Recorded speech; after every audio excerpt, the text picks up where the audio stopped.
السلام علیکم نحمدہ و نصلی علی رسولہ الکریم اما بعد فاعوذ باللہ من الشیطان الرجیم بسم اللہ الرحمن الرحیم۔ دوستو، آج کے اس چھوٹے سے کلپ کے اندر میں آپ کے سامنے رسول اللہ صلی اللہ علیہ وسلم کی 3 احادیث لے کر آیا ہوں، جس کے اندر رسول اللہ صلی اللہ علیہ وسلم کی سب سے پہلی حدیث یہ ہے کہ رسول اللہ صلی اللہ علیہ وسلم فرمایا لَيَأْتِيَنَّ عَلَى النَّاسِ زَمَانٌ لَا يُبَالِ الْمَرْءُ بِمَا أَخَذَ الْمَالَ أَمِنْ حَلَالٍ أَم مِّنْ حَرَامٍ۔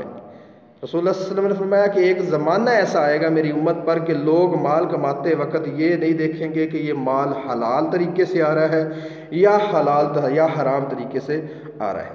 دوسری روایت رسول اللہ صلی اللہ علیہ وسلم کی، حضرت عبداللہ ابن مسعود اس حدیث کے راوی ہیں اور حدیث جامع ترمذی کے اندر موجود ہے۔ رسول اللہ صلی اللہ علیہ وسلم نے فرمایا لا تزول قدم ابن آدم یوم القیامت من عند ربہ حتی یسأل عن 5۔ قیامت کا دن ہوگا، بندہ اپنے رب کے سامنے رب کے دربار کے اندر کھڑا ہوگا، اس وقت تک رسول اللہ صلی اللہ علیہ وسلم نے فرمایا بندہ اپنا پیر نہیں اٹھا پائے گا، اپنا قدم نہیں اٹھا پائے گا جب تک پانچ سوالوں کے جواب نہ دے دے۔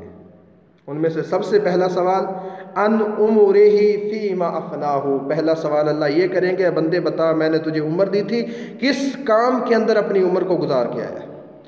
نمبر 2 وَأَنْ شِبَابِهِ فِيمَ أَبْلَاهُ، دوسرا سوال اللہ کریں گے بندے کی جوانی کے بارے میں کہ بتائے بندے میں نے تجھے جوانی دی تھی، تو کس کام کے اندر اپنی جوانی کو کھپا کر آیا ہے۔ وَمَالِهِ مِنْ أَيْنَ اكْتَسَبَهُ وَفِيمَ أَنْفَقَهُ، تیسرا سوال اللہ کریں گے مال کے بارے میں کہ کہاں سے کمایا تھا، کہاں پر لگایا تھا۔ کمانے کا طریقہ بھی اللہ پوچھیں گے کہ حلال طریقے سے کمایا تھا یا نہیں، اور خرچ کرنے کا طریقہ بھی اللہ پوچھیں گے کہ حلال کام پر مال کو لگایا تھا کہ نہیں، کہ فضول خرچیوں میں لگایا ہے، ظلم و زیادتی میں لگایا ہے۔ چوتھا سوال اللہ یہ کریں گے وَمَاذَا عَمِلَ فِي مَا عَلِمَ، جو علم سیکھا تھا اس کے اوپر عمل کتنا کیا تھا۔ یعنی یہ 5 سوال ہو گئے ٹوٹل۔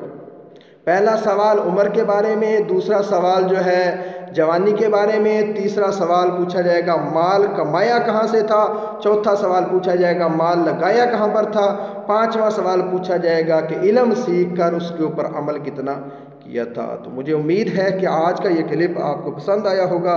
اگر آپ اس بات کو پھیلانا چاہتے ہیں تو اس بات کو اپنے دوستوں کے ساتھ شیئر کریں، زیادہ سے زیادہ گروپوں کے اندر اس کو شیئر کریں، کیونکہ شیئر کرنے پر آپ کا کوئی خرچہ نہیں آئے گا۔ اگر آپ کو یہ بات اچھی لگی ہے تو لائک ضرور کر دینا۔